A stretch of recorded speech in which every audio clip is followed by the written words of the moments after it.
They didn't kill the masculine spirit with a gun. They didn't need to. All they had to do was confuse it, strip it of clarity, twist its nature, mock its instincts, drown it in distractions, and replace its purpose with comfort. They shamed strength, ridiculed discipline, and sedated the warrior with convenience. And now millions of men wander with their heads bowed, their eyes glazed, their hearts heavy, not because they are weak, but because they are being weakened.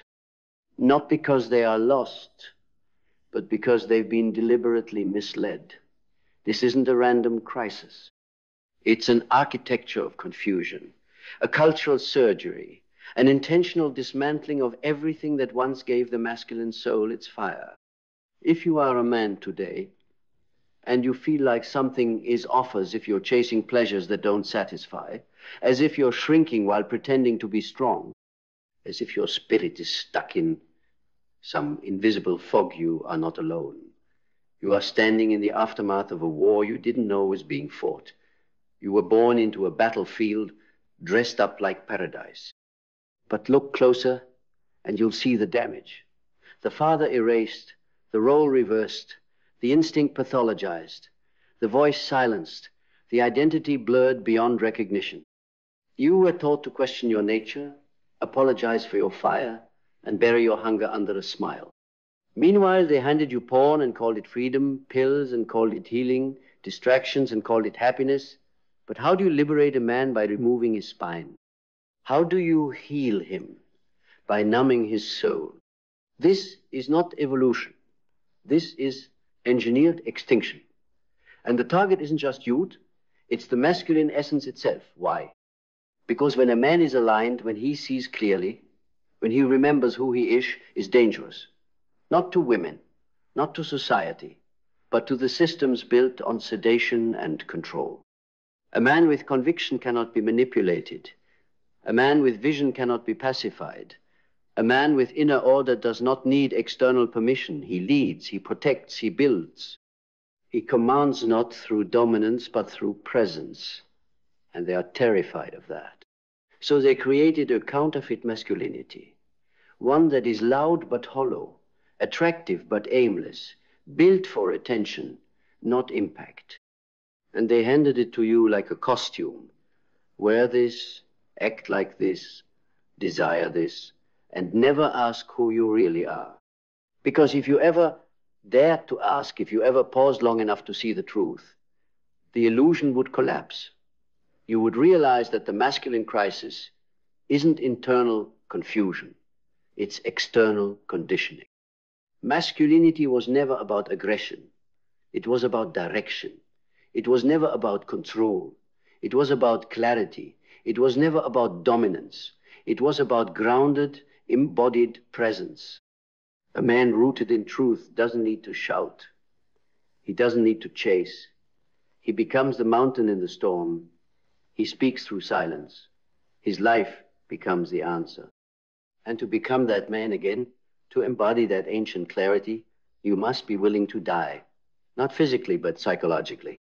You must kill the parts of you that were trained to obey the wrong gods. Ego, addiction, validation, passivity, false humility, all of it must burn. You cannot become whole by editing the fragments.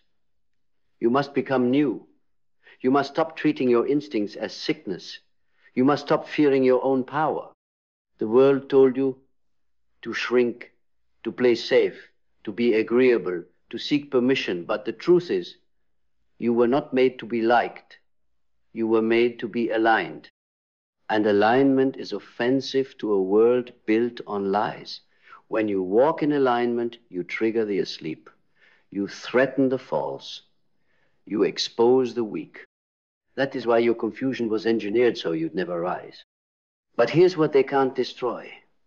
Your capacity to remember beneath the noise, the numbness, the seduction, your soul remembers. It remembers what it means to wake up before the sun, to build something real with your hands, to protect something sacred with your body, to choose discipline when comfort calls, to walk with quiet purpose instead of loud anxiety. and to earn your own respect instead of begging for applause. That man is still inside you, not lost, not dead, only buried beneath layers of programming. And the door is open. The cage is not locked. But you will never walk through it by accident. You must rise deliberately, violently, unapologetically. You must burn the script. You must silence the voices that told you strength was shameful, that power was poison, that masculinity was obsolete. Because the truth is, nothing is more needed right now than strong, conscious, disciplined men. Men who don't run, men who don't flinch. Men who stand still, present, anchored when the world shakes. And yes, it will be a war, not against the world, but within yourself. A war between the man you were conditioned to be and the man you were born to become. That war within you is not a metaphor. It's real. It's the quiet tension in your chest when you scroll for hours but feel nothing. It's the hollow high of a hookup that leaves you more disconnected than before. It's the subtle rage you can't explain, the kind that flares when you're alone, when no one's watching, when the distractions stop working. That war is the soul trying to scream through the noise. But you've been taught not to listen. You've been taught to numb it, laugh it off, drown it in music, sex, substances, or work. Anything but silence. Anything but presence. Because if you actually sat in the silence, if you actually felt what's beneath the surface, it would unravel the lie. The lie that you're supposed to be happy with this plastic life. The lie that ambition is arrogance. The lie that your anger is toxic. The lie that your desire to protect, to conquer, to build, to rise is something to apologize for. But here's the truth. Your anger isn't the problem. Your anger is the compass. Because beneath that anger is pain. And beneath that pain is purpose. It's the ache of a soul that remembers what you've forgotten, that you are not here to perform, you are here to transform. You are here to embody something eternal, something unshakable, something the modern world has tried to delete from the masculine code, depth. They gave you ego instead, image instead, surface instead. They told you that success was measured by clout, by aesthetics, by female attention, by digital approval. But deep down, you know the truth, that none of it satisfies, that none of it sustains, that none of it is real. You can have a six-pack and still be starving. You can have followers and still be invisible. You can have money and still feel worthless. Because the soul doesn't care about numbers. The soul cares about substance, and substance is forged, not found. It's built in silence, in resistance, in sacrifice, in delayed gratification, in saying no when everything in you wants to say yes. That is the masculine path. Not a loud rebellion, but a quiet revolution of the self. You were not built to seek approval. You were built to master yourself, to command your energy, to discipline your instincts, to think clearly, even when you feel deeply, and most of all, to carry your weight with dignity. Because masculinity is not about domination, it's about direction. It's not about having power over others. It's about having power over yourself. That's why it had to be dismantled. Because a man who governs himself can't be governed by lies. And this world, this modern machine, it runs on lies, on compliance, on distraction, on men who trade their potential for pleasure, their leadership for likes, their legacy for lust. But you are not here to be entertained, you are here to evolve. And evolution is violent. It kills the weak parts of you. It burns the parts that want to be liked. It silences the boy who's afraid of disappointing others. And it replaces him with a man who walks in alignment, even when it's lonely, especially when it's lonely. Because true masculine evolution is not social, it's spiritual. You become a different frequency, and the world, unable to understand you, will try to shame you.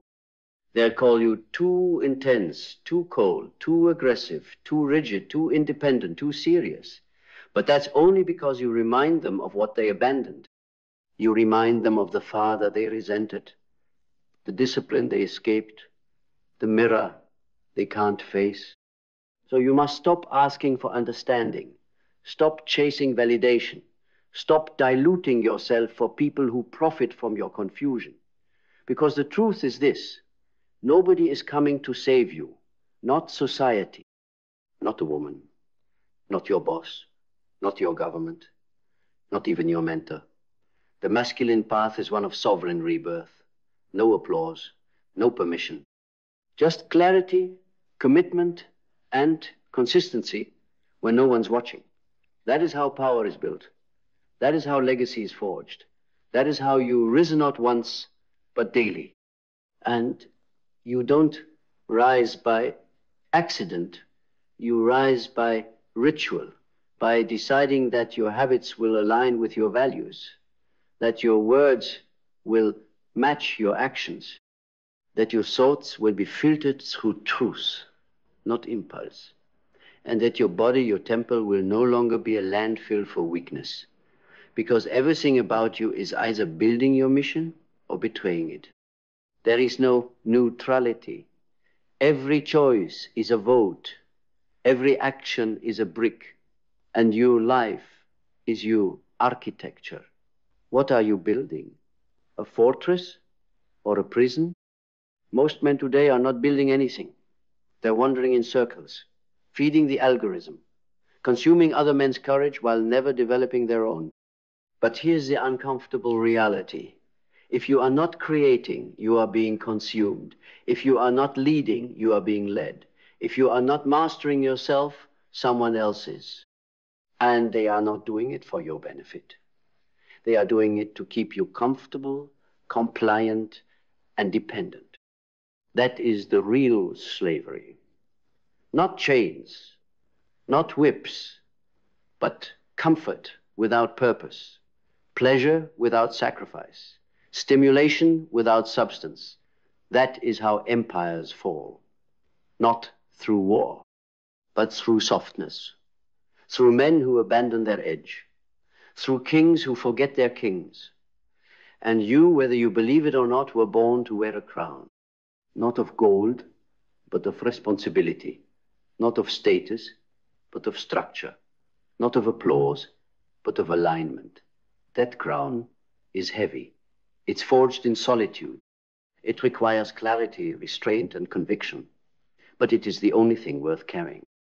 Because a man with a crown doesn't chase women. He builds kingdoms. He doesn't react to life. He commands it. He doesn't seek to be saved. He becomes the safe place. And that man, that quiet, dangerous, sacred man is what this world is starving for. Not influencers, not followers, not seducers, but builders, protectors, teachers, fathers, warriors, leaders. You don't have to be perfect to be him. You just have to begin. Begin the inner war. Begin the detox. Begin the dismantling of the lie. Because beneath the noise, the fear, the failure, the lust, the addiction, there is still a man inside you. Not a boy playing dress up. Not a performer looking for applause. A man, solid, still, silent, strong. And he's waiting for you to remember, not just who you are, but who you were always meant to become. But before you become him, you will be tested, not by others, by yourself. You will feel the friction between the man you pretend to be and the man you were born to be. You will feel the pull of comfort, the seduction of escape, the ache of solitude, and everything in you will want to return to the soft illusion, the familiar numbness, the quiet death that looks like peace. But you must resist, because every great man who has ever walked this earth has passed through fire. Not the fire of applause, the fire of isolation, of discipline, of daily brutal honesty. And that fire will not destroy you. It will refine you. It will burn the coward. It will purify the king. The weak parts of you, the addicted, the resentful, the lost, the distracted, the over-sexualized, the approval-seeking, the passive those are not your identity.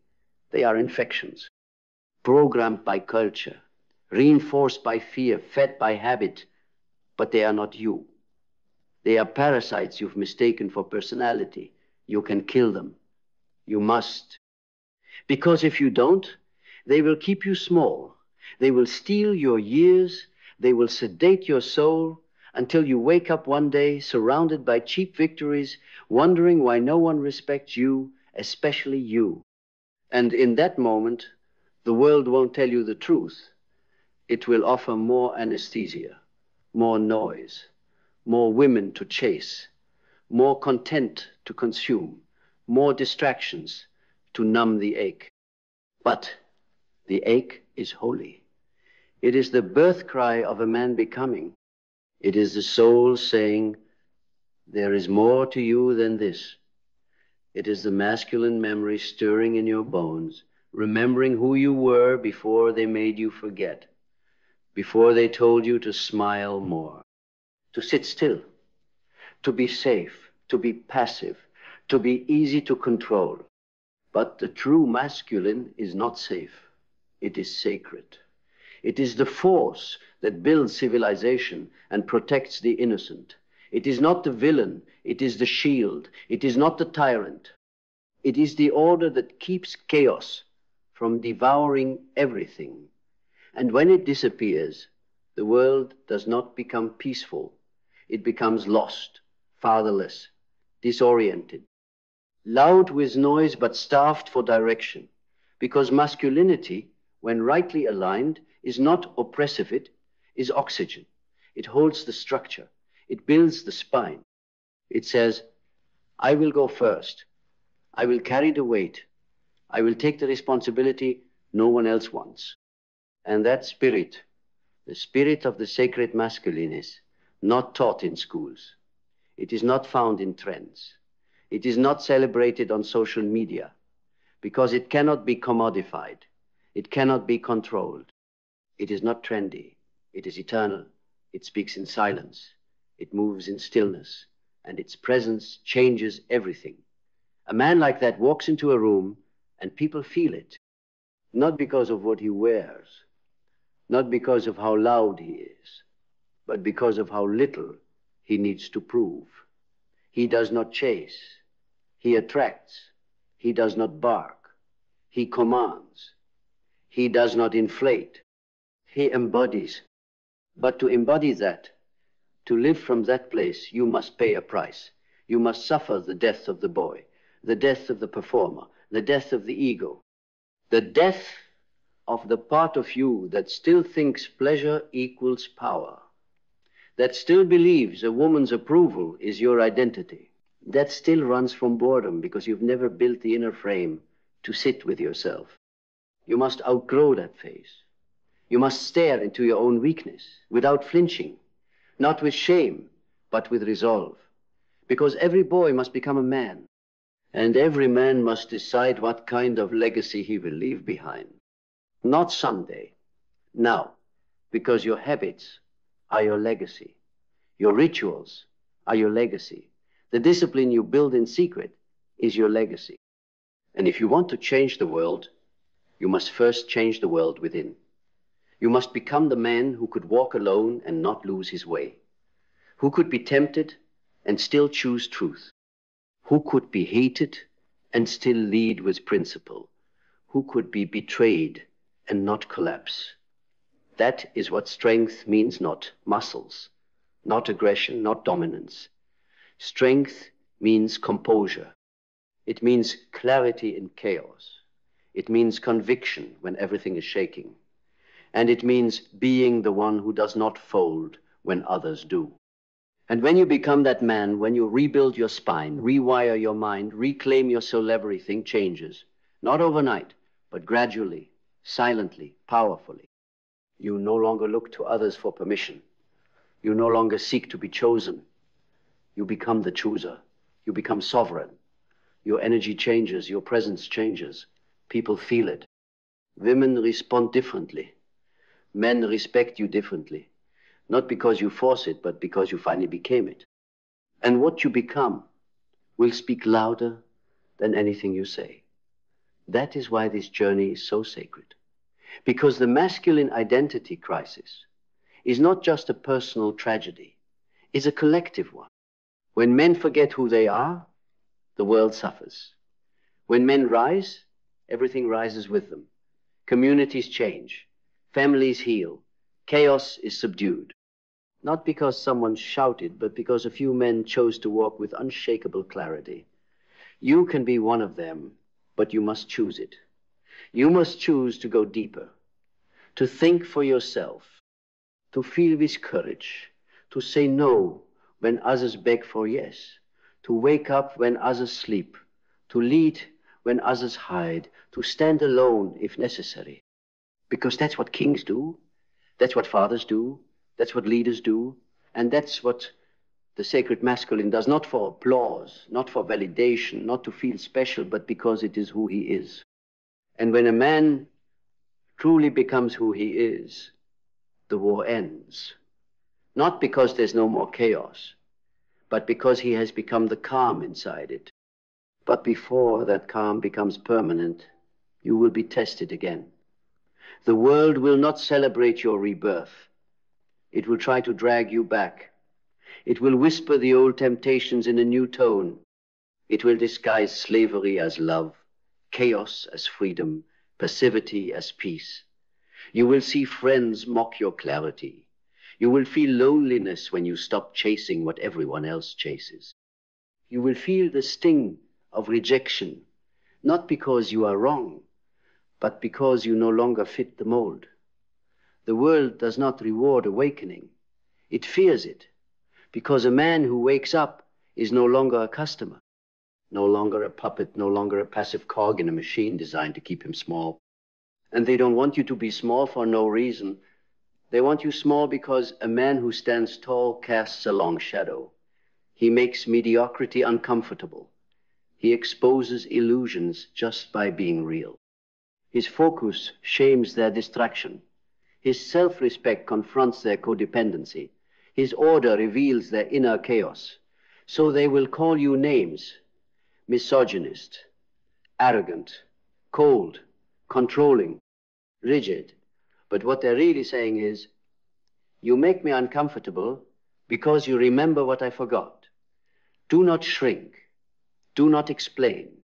Do not apologize for becoming what they are too afraid to even admit they need. Because they do need you. The world needs you. Not the broken version, not the sedated version, not the politically correct version, the real you, the king, the warrior, the sage, the one who leads from the soul, not the script, the one who holds the line when others panic, the one who creates peace, not by avoiding conflict, but by mastering it, the one who chooses weight over comfort, the one who doesn't beg for respect because he commands it by the life he lives. And yes, it will be hard, it will be lonely, it will be misunderstood, but it will be yours, your path, your truth, your mind, your mission.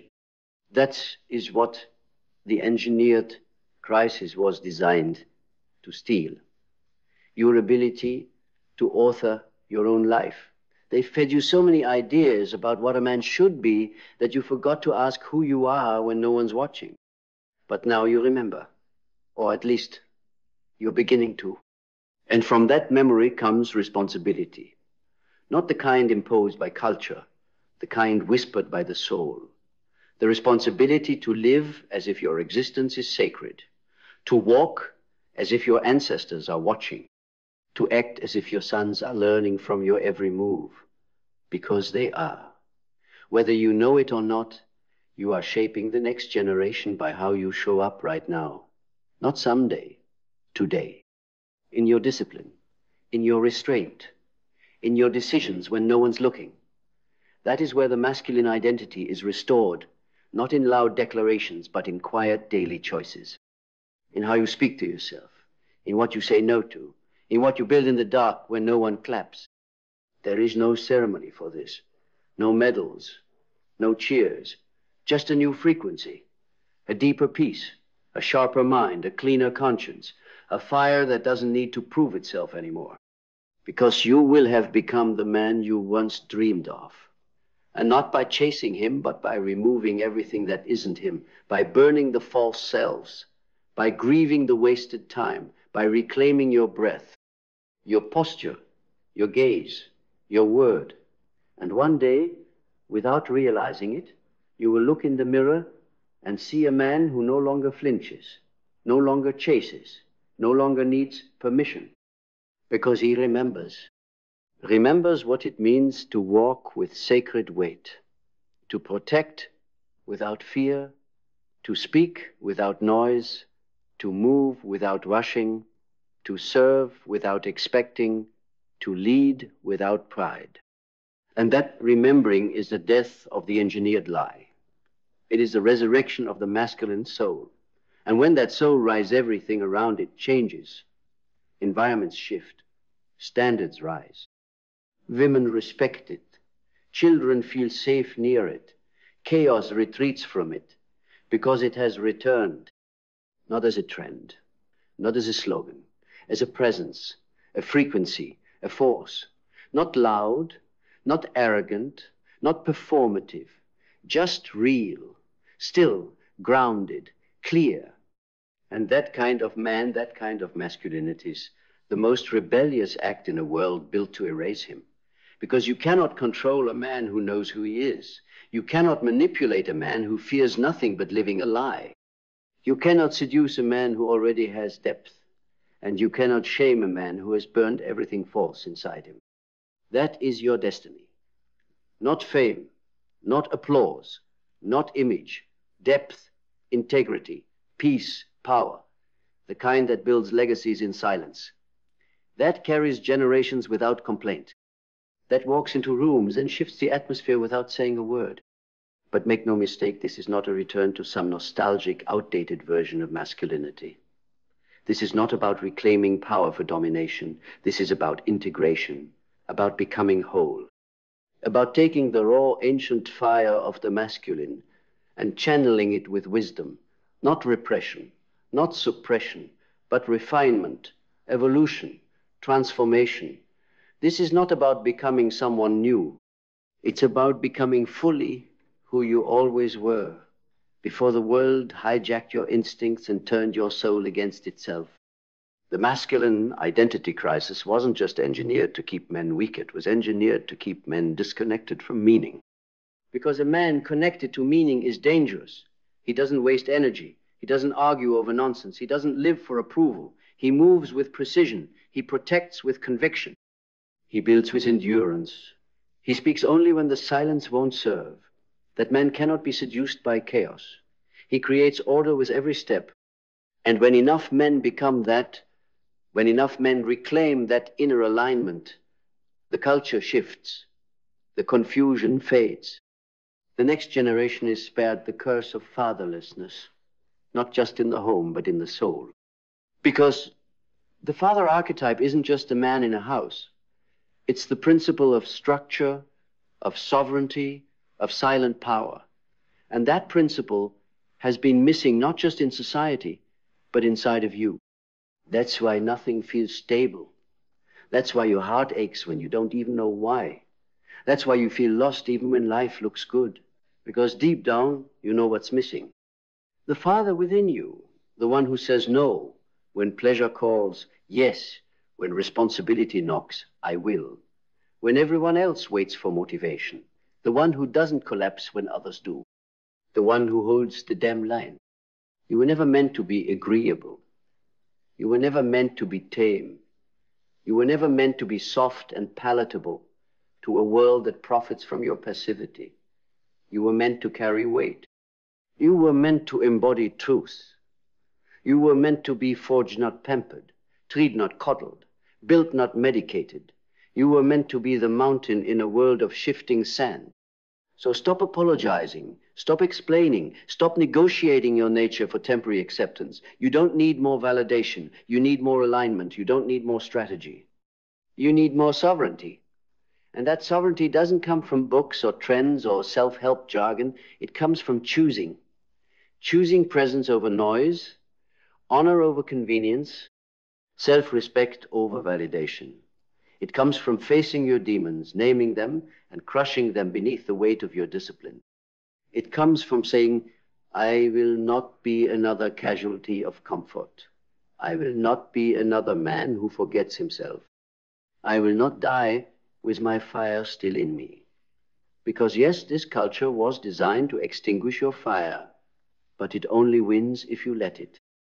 And right now, in this moment, you still have something they can't program, can't predict, can't patent: your will. Your will is sovereign. Your will is sacred.